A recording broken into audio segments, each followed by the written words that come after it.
दिल से बुलाए हिमांशु कुमार आया था। हम दोस्त मॉडल सेट का सॉल्यूशन करेंगे। तो क्वेश्चन नंबर 2 है हमारा दोस्त, molecular mass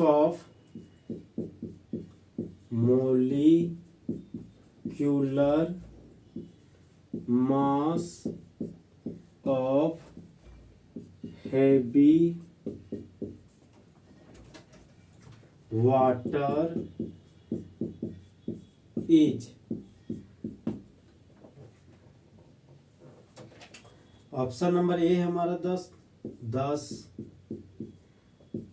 option number B है हमारे पास 18 और ऑप्शन नंबर सी है हमारे पास 20 और ऑप्शन नंबर डी हमारे पास है 22।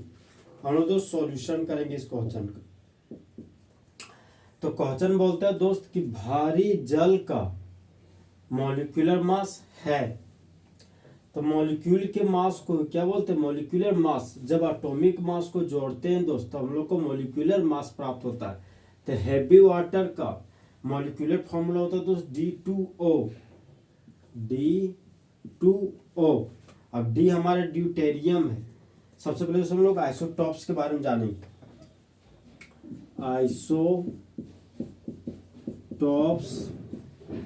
ऑफ हाइड्रोजन, हाइड्रोजन का समस्थानिक। आइसो का मतलब सेम हो गया, टॉप्स का मतलब होता है एटॉमिक नंबर। जिसका एटॉमिक नंबर सेम हो उसको आइसोटॉप्स बोला जाता है। हाइड्रोजन का आइसोटॉप्स लिखना है। हाइड्रोजन का 3 ठो आइसोटॉप्स होता है, जहां पर हाइड्रोजन का एटॉमिक नंबर 1 होता है। और जब हाइड्रोजन का एटॉमिक नंबर 1 हो और मास नंबर भी 1 हो तो उसको प्रोटियम बोलते हैं, प्रोटियम। और जब हाइड्रोजन का एटॉमिक नंबर 1 हो और एटॉमिक मास 2 हो तो उसको ड्यूटेरियम बोलते हैं, ड्यूटेरियम। और जब हाइड्रोजन का एटॉमिक नंबर 1 हो और एटॉमिक मास 3 हो तो इसको ट्रिटियम बोलते हैं, ट्रिटियम। और ट्रिटियम का सिंबल होता है कैपिटल टी और ड्यूटेरियम का सिंबल होता है डी। तो यहाँ पर दोस्त हम लोग का ड्यूटेरियम यूज हुआ है। तो ड्यूटेरियम का एटॉमिक मास कितना होता है? 2।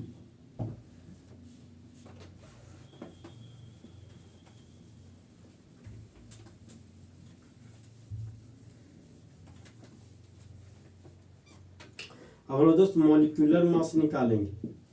Molecular mass of heavy water था। हैवी वाटर का सिंबल होता है तो D2O। तो यहाँ पर D2O लिख दिए। जहाँ पर D हमारा ड्यूटेरियम है तो ड्यूटेरियम का एटॉमिक मास 2 होता है तो यहाँ पर 2 लिख दिए। ड्यूटेरियम का 2 एटम है तो गुना 2 कर दिए।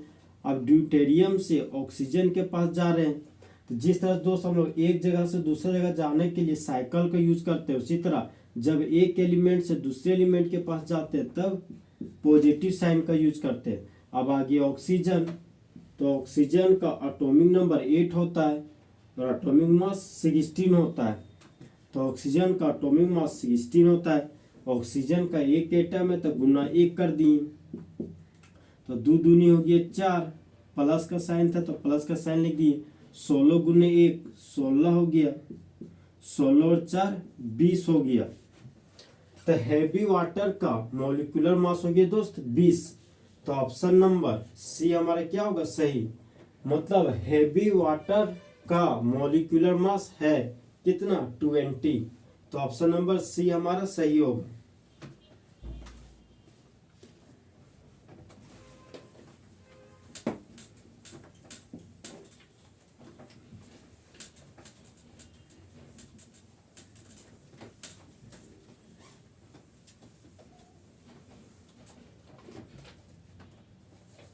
नेक्स्ट क्वेश्चन है हमारा दोस्त क्वेश्चन नंबर 5। तो क्वेश्चन नंबर 5 है हमारा दोस्त, which one of the following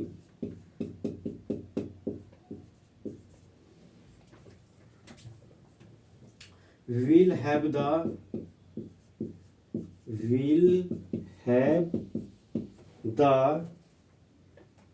largest number of atoms, largest number of atoms।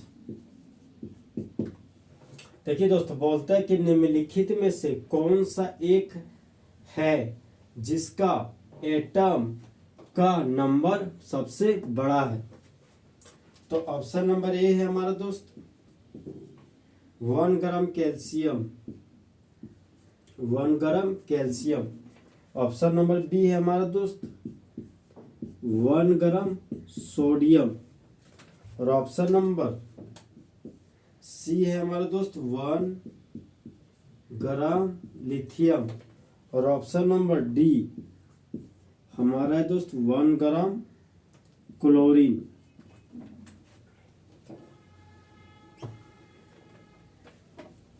हम लोग दोस्त सॉल्यूशन करेंगे।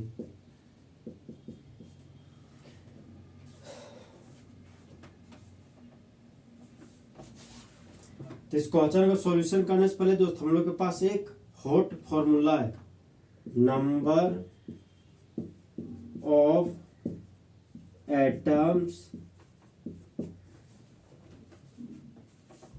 इन a given mass of element. देखिए दोस्त, बोलता है एक दिया गया एलिमेंट के मास के एटम की संख्या निकालते हैं। तो उसका फॉर्मूला है हमारे दोस्त गिवन मास बटा मोलर मास गुना Na।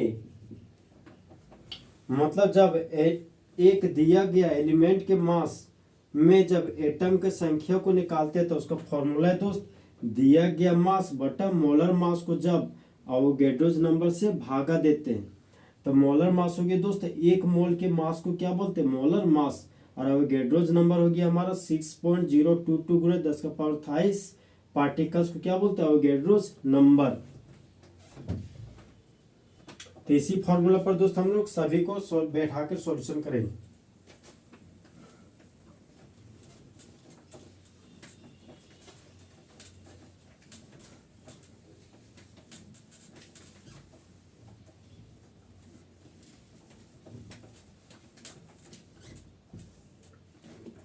तो क्वेश्चन नंबर 5 का ऑप्शन नंबर ए है हमारा दोस्त 1 ग्राम कैल्शियम। तो यहाँ लिख दिए 1 ग्राम कैल्शियम। तो दिया गया मास कितना है 1 ग्राम, तो यहाँ पर 1 ग्राम लिख दिए। अब गिवन मास हो गया बटा मोलर मास। तो कैल्शियम का एटॉमिक नंबर 20 होता है और एटॉमिक मास 40 होता है। तो कैल्शियम का मोलर मास 40 हो गया, तो यहाँ पर 40 लिख दिए। अब गुने Na है, बताओ गैड्रोज नंबर लिखना है। तो गैड्रोज नंबर दोस्त कॉमन ले लिए। ऑप्शन नंबर बी है हमारा दोस्त 1 ग्राम सोडियम। यहाँ लिख दिए 1 ग्राम सोडियम। तो सोडियम का गिवन मास है 1 ग्राम, तो यहाँ पर 1 ग्राम लिख दिए बटा मोलर मास। सोडियम का एटॉमिक नंबर 11 होता है। तो जब सोडियम का एटॉमिक नंबर ओड नंबर हो तो इसको 1 का डबल करके उसमें 1 जोड़ देते थे। 11 का डबल हो गया 22 और 22 में 1 जोड़ दिए तो हो गया 23। तो सोडियम का एटॉमिक मास हो गया 23, यहाँ पर मोलर मास के रूप में 23 लिख दिए। अब गुना अवोगैड्रोस नंबर लिखना है, तो अवोगैड्रोस नंबर को सिर्फ सिंबल के फॉर्म में Na लिख रहे हैं। Option number C. तो ऑप्शन नंबर सी हमारा दोस्त 1 ग्राम लिथियम, 1 ग्राम लिथियम।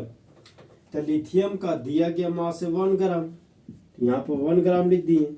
अब लिथियम का मोलर मास लिखना है। तो लिथियम का एटॉमिक नंबर 3 होता है। तो 3 हमारा ओड नंबर है। तो जब एटॉमिक नंबर ओड नंबर में हो तो 1 का डबल करके उसमें 1 जोड़ देते हैं। तो 3 का डबल किए तो 6 प्राप्त हुआ, 6 में 1 जोड़ दिए तो 7 प्राप्त हो गया। तो लिथियम का एटॉमिक मास 7 होता है। तो मोलर मास के रूप में 7 लिख दिए। अब हम दोस्त अवोगाड्रोज नंबर से गुणा कर देंगे। अब आता है ऑप्शन नंबर डी। तो ऑप्शन नंबर डी हमारा दोस्त 1 ग्राम क्लोरीन, 1 ग्राम क्लोरीन। तो क्लोरीन का गिवन मास है 1 ग्राम, यहाँ पर 1 ग्राम लिख दिए। और क्लोरीन का एटॉमिक नंबर 17 होता है और क्लोरीन का एटॉमिक मास 35.5 होता है। तो क्लोरीन का मोलर मास यहाँ हो गया दोस्त 35.5। और क्लोरीन का 2 एटम है, तो यहाँ पर गुना 2 कर दिए। अब दोस्त अवोगाड्रोज नंबर लिखना है, तो अवोगाड्रोज नंबर का सिंबल हो गया Na।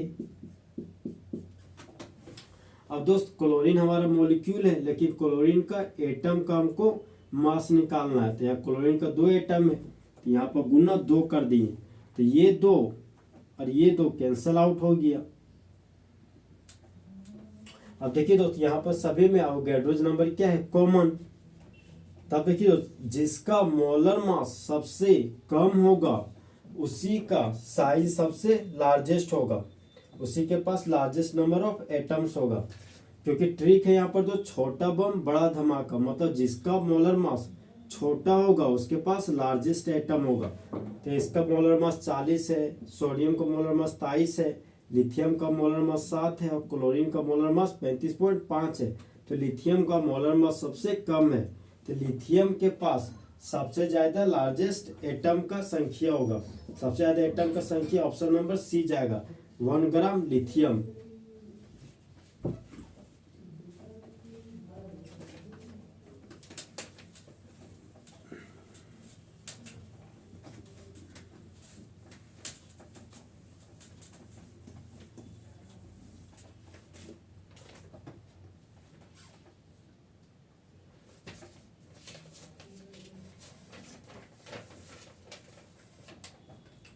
Question number 20।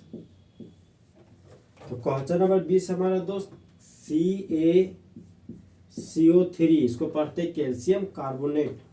Calcium carbonate को इज नॉन एज, तो ऑप्शन नंबर ए हमारा दोस्त लाइम वाटर।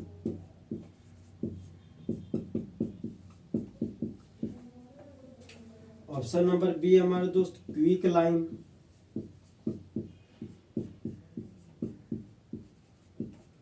और ऑप्शन नंबर सी है हमारा milk of lime, milk of lime.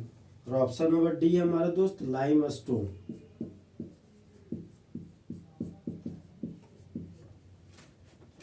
तो कैल्शियम कार्बोनेट को जानते हैं लाइम स्टोन के रूप में, तो इसका ऑप्शन नंबर डी जाएगा दोस्त। लाइम स्टोन की मदद से हम लोग संगमरमर बनाते हैं, जो भी टाइल्स बना हुआ तो वह लाइम स्टोन का ही बना होता था। जिसके पास मेटल का कार्बोनेट है वही हमारे क्या, लाइम स्टोन। तो कैल्शियम कार्बोनेट को प्यार से लाइम स्टोन बोलते हैं। तो कैल्शियम कार्बोनेट हमारा दोस्त कार्बोनेट और भी है।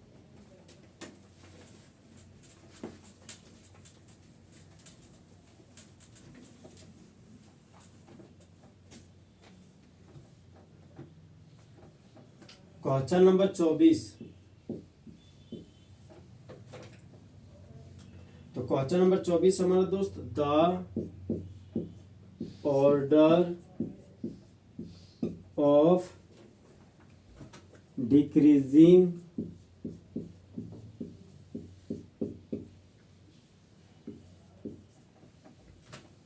Ionisation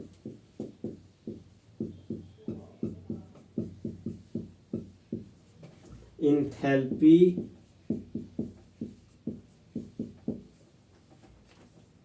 in alkali metals is तो ऑप्शन नंबर ए है हमारा दोस्त सोडियम का आयोनाइजेशन एनर्जी ज्यादा है लिथियम से, और लिथियम का आयोनाइजेशन एनर्जी ज्यादा है पोटेशियम से। पोटेशियम का आयोनाइजेशन एनर्जी ज्यादा है रुबिडियम से। ऑप्शन नंबर बी, तो ऑप्शन नंबर बी हमारे दोस्त, रुबिडियम का आयनोजेशन एनर्जी ज़्यादा है पोटेशियम से। पोटेशियम का आयनोजेशन एनर्जी ज़्यादा है लिथियम से, और लिथियम का आयनोजेशन एनर्जी ज़्यादा है सोडियम से। ऑप्शन नंबर सी, तो ऑप्शन नंबर सी हमारे दोस्त, लिथियम का आयनोजेशन एनर्जी ज़्यादा है सोडियम से, और सोडियम का आयनोजेशन एनर्जी ज़्यादा है पोटेशियम से। पोटेशियम से ज़्यादा एनर्जी है, आयनोजेशन एनर्जी है रुबिडियम का। ऑप्शन नंबर डी, पोटेशियम का आयनोजेशन एनर्जी ज़्यादा है लिथियम से, और लिथियम का आयनोजेशन एनर्जी ज़्यादा है सोडियम से, और सोडियम से ज़्यादा आयनोजेशन एनर्जी है रुबिडियम का। क्वेश्चन बोलता है दोस्त हमारा कि अल्कली मेटल्स में आयनोजेशन इंथैल्पी का घटता हुआ क्रम लिखिए। तो इसका ऑप्शन नंबर दोस्त सी जाएगा। लिथियम का आयनोजेशन एनर्जी सबसे ज़्यादा होता है सोडियम से, सोडियम का आयनोजेशन एनर्जी सबसे ज़्यादा है पोटेशियम से, पोटेशियम का आयनोजेशन एनर्जी ज़्यादा है रुबिडियम से। इसको एक्सप्लेन भी करते हैं दोस्त।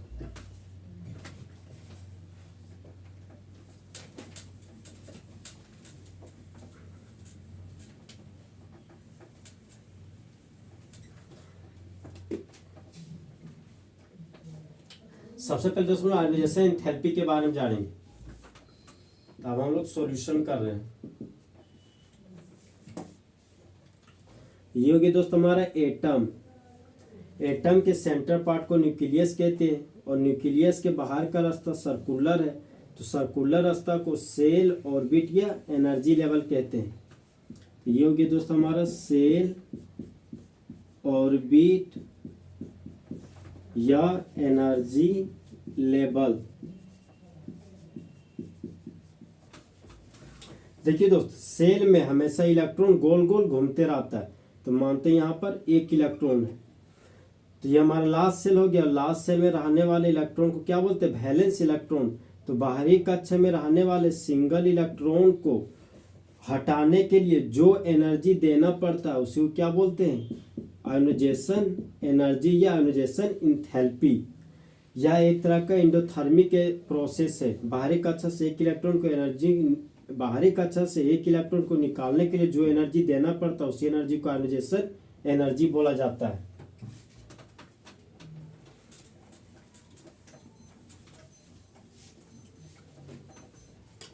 तो इस क्वेश्चन को बनाने का दोस्त एक ट्रिक है हमारा ionization energy inversely proportional to size. अगर साइज छोटा होगा तो आयोनाइजेशन एनर्जी बहुत ही ज़्यादा होगा। क्योंकि देखिए दोस्त, अगर एटम का साइज छोटा है तो बाहरी कक्षा में रहने वाले इलेक्ट्रॉन पर न्यूक्लियस का पकड़ भी बहुत ही ज़्यादा होगा, तो वहाँ से इलेक्ट्रॉन को रिमूव करने में बहुत ही ज़्यादा एनर्जी का जरूरत पड़ता है। इसीलिए जब साइज छोटा होगा तो आयोनाइजेशन एनर्जी बहुत ही ज़्यादा होगा। हम लोग को दोस्त आयोनाइजेशन एनर्जी फर्स्ट एक ग्रुप का निकालना है।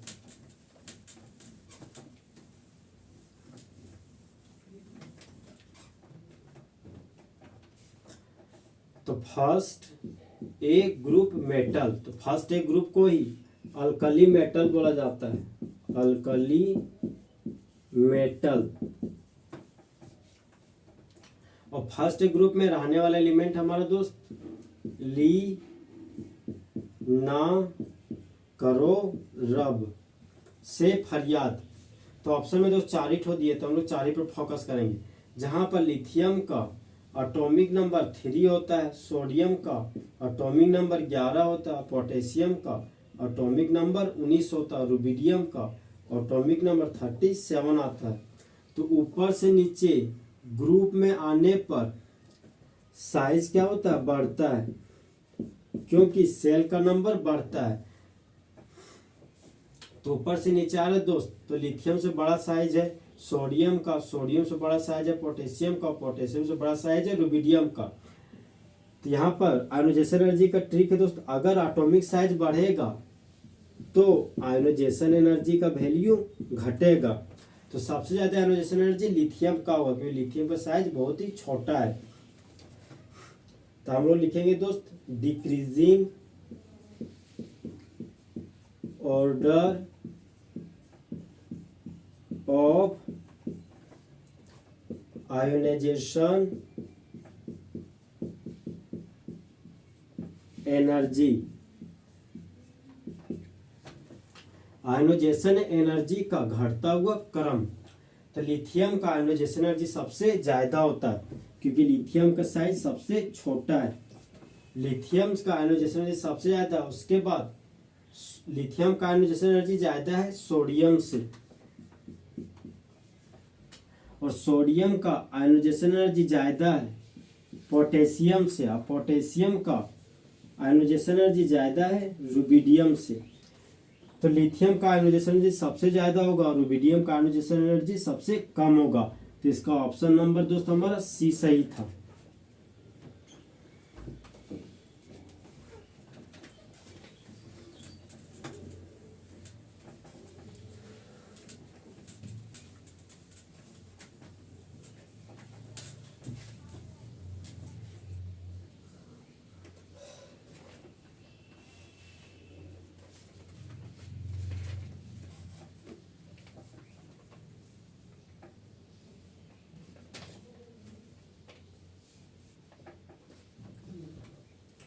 Question number 29।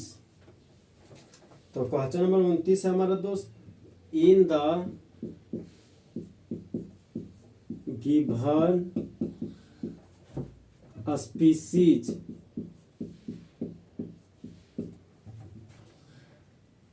which one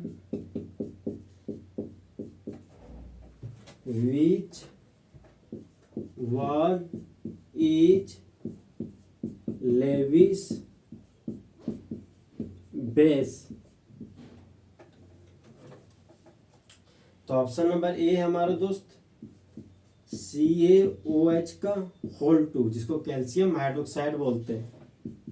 option number B, तो ऑप्शन नंबर बी हमारा दोस्त BCl3 boron trichloride. Option number C हमारा दोस्त सोडियम हाइड्रोक्साइड, और ऑप्शन नंबर डी हमारा दोस्त अमोनिया। क्वेश्चन बोलते दोस्त हमारा कि एक लेविस बेस है दिया गया स्पीसीज में। स्पीसीज का मतलब हो गया दोस्त एटम, मॉलिक्यूल और आयन को क्या बोलते हैं? स्पीसीज। अब आता है लेविस बेस, तो हम लोग दोस्त सॉल्यूशन करते हैं। लेविस बेस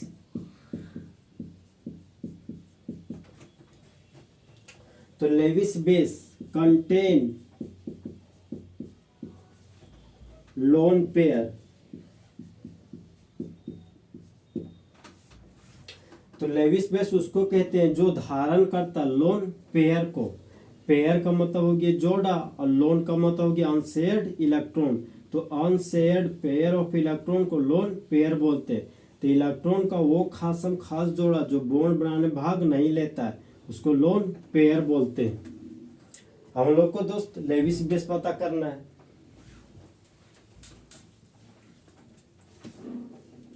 तो सबसे पहले आते दोस्त कैल्शियम हाइड्रोक्साइड। तो सेंट्रल एलिमेंट कैल्शियम हो गया, और कैल्शियम हमारा सेकेंड एक ग्रुप का मेटल है, लेकिन कैल्शियम के पास एक भी लोन पेयर नहीं होता है। सेकेंड ऑप्शन हमारा दोस्त बोरोन ट्राइक्लोराइड। तो बोरोन हमारा थर्ड ए ग्रुप का एलिमेंट है, लेकिन बोरोन के पास किसी तरह का एक भी लोन पेयर नहीं होता है। अब आता है सोडियम हाइड्रोक्साइड। तो सोडियम हमारा फर्स्ट ए ग्रुप का मेटल है, ये सोडियम के पास एक भी लोन पेयर नहीं होता है। अब आता है दोस्त हमारा अमोनिया। तो सेंट्रल एलिमेंट नाइट्रोजन है, और नाइट्रोजन हमारा ग्रुप 15 का एलिमेंट है। तो ग्रुप 15 के एलिमेंट में रहने वाला जितने भी एलिमेंट है सभी के पास एक ठो लोन पेयर होता है। तो लोन पेयर धारण करने वाला सिर्फ दोस्त हमारा नाइट्रोजन है। तो लेविस बेस हमारा अमोनिया होगा। तो ऑप्शन नंबर डी हमारा सही होगा।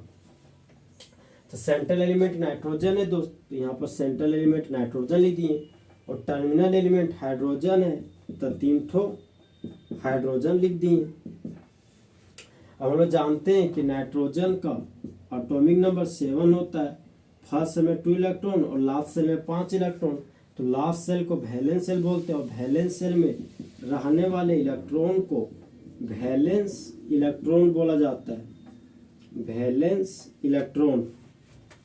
अब हाइड्रोजन है दोस्त, तो हाइड्रोजन का एटॉमिक नंबर 1 होता है। तो हाइड्रोजन के बाहरी कक्षा में 1 इलेक्ट्रॉन है। हाइड्रोजन चाहता है कि मेरा ड्यूप्लेट कंप्लीट हो जाए, मेरा 2 इलेक्ट्रॉन कंप्लीट हो जाए और हम स्टेबल हो जाए। तो हाइड्रोजन के बाहरी कक्षा में 1 इलेक्ट्रॉन है, तो इसको ड्यूप्लेट कंप्लीट करने के लिए 1 इलेक्ट्रॉन का जरूरत है। तो हाइड्रोजन नाइट्रोजन के सामने 1 इलेक्ट्रॉन शेयर करता है। हाइड्रोजन 1 इलेक्ट्रॉन शेयर करता है, हाइड्रोजन 1 इलेक्ट्रॉन शेयर किया। अब नाइट्रोजन के बाहरी कक्षा में 5 इलेक्ट्रॉन है। नाइट्रोजन को भी ऑक्टेट कंप्लीट करने के लिए 3 इलेक्ट्रॉन का जरूरत है, तो नाइट्रोजन भी 3 इलेक्ट्रॉन को शेयर करेगा। तो नाइट्रोजन का बाहरी कक्षा में 5 इलेक्ट्रॉन है। तो नाइट्रोजन बोलते हैं दोस्त पेयर लो और पेयर दो। अगर हाइड्रोजन 1 इलेक्ट्रॉन शेयर कर रहा है तो नाइट्रोजन भी उसको 1 इलेक्ट्रॉन शेयर करेगा। हाइड्रोजन 1 इलेक्ट्रॉन शेयर कर रहा है तो नाइट्रोजन भी 1 इलेक्ट्रॉन शेयर करेगा। हाइड्रोजन 1 इलेक्ट्रॉन शेयर कर रहा है तो नाइट्रोजन भी 1 इलेक्ट्रॉन शेयर करेगा। तो नाइट्रोजन के बाहरी कक्षा में 5 इलेक्ट्रॉन है, तो नाइट्रोजन 3 इलेक्ट्रॉन शेयर कर चुका है। नाइट्रोजन के पास अभी भी 2 इलेक्ट्रॉन है। दोनों इलेक्ट्रॉन आपस में जुड़कर बॉन्ड बना लिया। दोनों इलेक्ट्रॉन आपस में जुड़कर बॉन्ड बना लिया। दोनों इलेक्ट्रॉन आपस में जुड़कर बॉन्ड बना लिया। अब देखिए दोस्त, नाइट्रोजन के पास एक ठो लोन पेयर है, तो जो सेंट्रल एलिमेंट लोन पेयर को धारण करता है उसको लेविस बेस बोलते हैं। नाइट्रोजन के पास लोन पेयर है, तो नाइट्रोजन हमारा दोस्त न्यूक्लियोफाइल भी कहलाता है, मतलब न्यूक्लियस लविंग स्पीसीज को न्यूक्लियोफाइल बोला जाता है। तो नाइट्रोजन के पास लोन पेयर है, तो नाइट्रोजन हमारा लेविस बेस कहलाएगा। और ये हमारा दोस्त बॉन्ड पेयर है, तो इलेक्ट्रॉन का वो खास जोड़ा जो बॉन्ड बनाने में भाग लेता है उसको बॉन्ड पेयर बोलते हैं। और ये हमारा दोस्त लोन पेयर है, तो इलेक्ट्रॉन का वो खास जोड़ा जो बॉन्ड बनाने में भाग नहीं लेता उसको लोन पेयर बोलते हैं। इसका ऑप्शन नंबर डी सही होगा दोस्त हमारा, अमोनिया।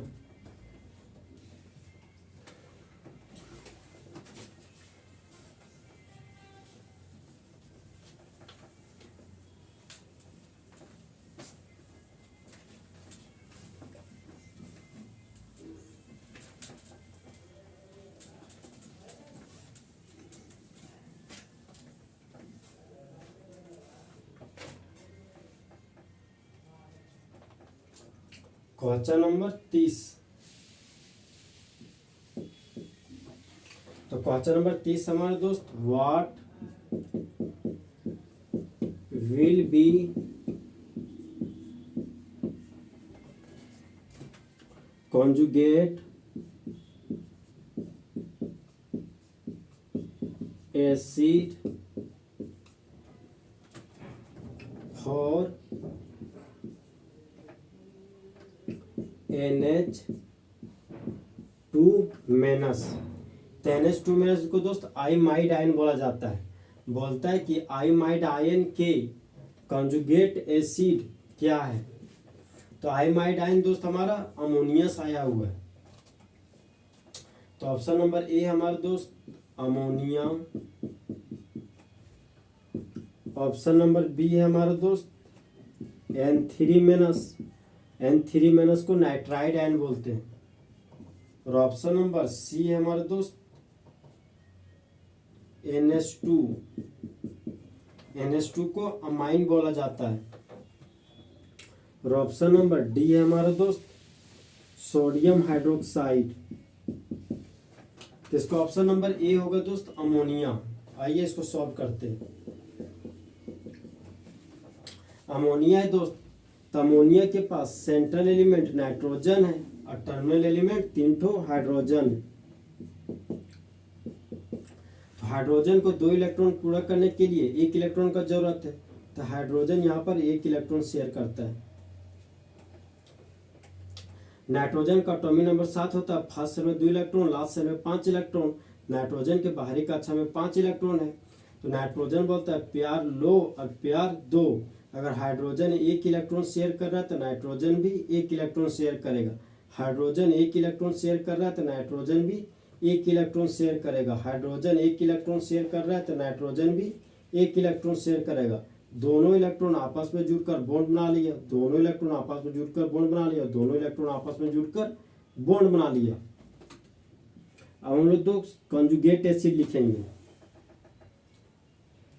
तो हाइड्रोजन का इलेक्ट्रोनेगेटिव वैल्यू 2.1 होता है और नाइट्रोजन का इलेक्ट्रोनेगेटिव वैल्यू 3 होता है। तो नाइट्रोजन का इलेक्ट्रोनेगेटिव वैल्यू ज़्यादा है हाइड्रोजन से, तो नाइट्रोजन हाइड्रोजन के इलेक्ट्रॉन को छीन लिया। तो एरो का हेड आया तो नाइट्रोजन के मुंडी पर नेगेटिव चार्ज डेवलप हो गया और हाइड्रोजन के मुंडी पर पॉजिटिव चार्ज डेवलप हो गया। नाइट्रोजन का इलेक्ट्रोनेगेटिव वैल्यू ज़्यादा है हाइड्रोजन से, नाइट्रोजन हाइड्रोजन के इलेक्ट्रॉन को छीन लिया। तो एरो का हेड आया तो नाइट्रोजन की मुंडी पर फिर से एक और नेगेटिव चार्ज डेवलप हो गया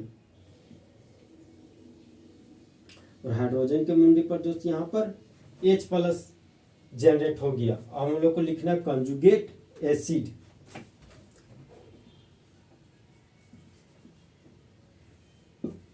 कंजुगेट एसिड। तो कॉन्जुगेट एसिड का मतलब होता है दोस्त जब प्रोटॉन को हटा दिया जाता हो तो उसको क्या बोलते हैं, कॉन्जुगेट एसिड। यहाँ पर दोस्त 2 ठो H+ को हटा रहे हैं, कहाँ से, अमोनिया से। तब देखिए दोस्त अब हम लोग के पास क्या बचा है, NH। यहाँ पर लिख दिए NH और NH के मुंडी पर 2 ठो नेगेटिव चार्ज डेवलप है, ये बन गए NH2-। तो अमोनिया का कंजुगेट एसिड का नाम हो गया NH2-। इसका ऑप्शन नंबर ए हमारा अमोनिया जाएगा।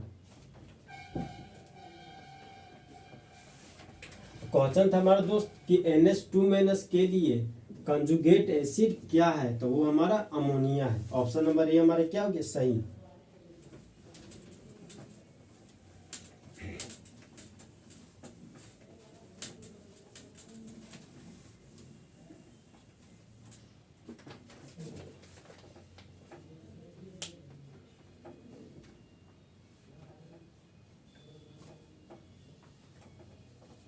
Question number 31।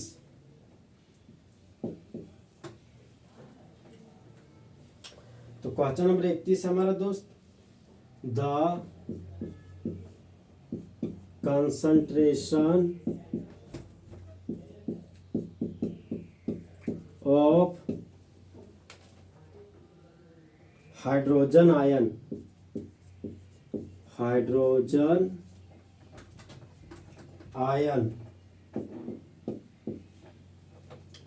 in a sample of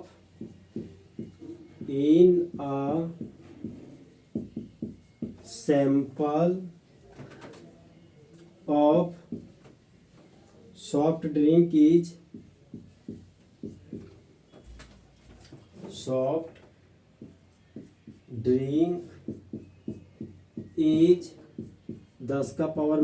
10⁻⁵ molar. What is its pH?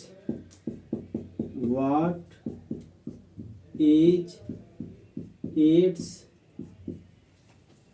pH? Solution. तो ऑप्शन नंबर ए हमारा दोस्त 2, ऑप्शन नंबर बी हमारा 3 है और ऑप्शन नंबर सी हमारा 4 है और ऑप्शन नंबर डी हमारा 5 है। क्वेश्चन बोलता है दोस्त कि एक नमूना है किसका, सॉफ्ट ड्रिंक का, जो 10⁻⁵ मोलर है। तो बोलता है कि हाइड्रोजन आयन का सांद्रण क्या होगा, उसका पीएच वो बताइए। तो इसका ऑप्शन नंबर डी जाएगा दोस्त हमारा 5। अब इसको हम लोग कैलकुलेट करते हैं।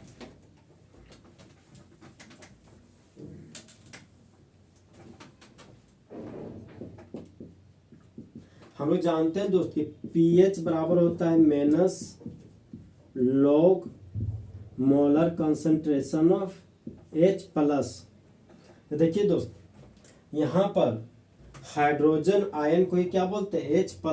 तो हाइड्रोजन आयन का कंसंट्रेशन का वैल्यू दिया गया 10⁻⁵ मोलर। तो यहाँ पर माइनस लॉग था तो माइनस लॉग लिख दिए। और molar concentration of H plus के रूप में 10 का पावर माइनस 5 लिखा हुआ है, यहाँ पर 10 का पावर माइनस 5 लिख दिए।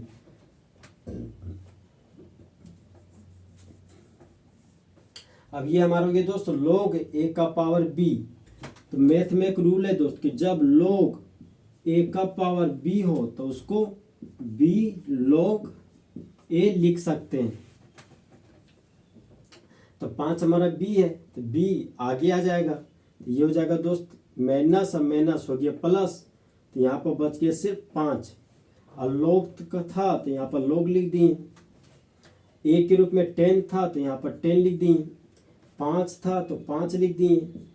और log 10 का वैल्यू हमेशा 1 होता है, तो 5 गुने 1 बराबर हो गया 5। तो pH वैल्यू दोस्त यहाँ हम लोग को 5 प्राप्त होता है, तो ऑप्शन नंबर डी हमारा दोस्त सही होगा। तो ऑप्शन नंबर डी हमारा सही होगा।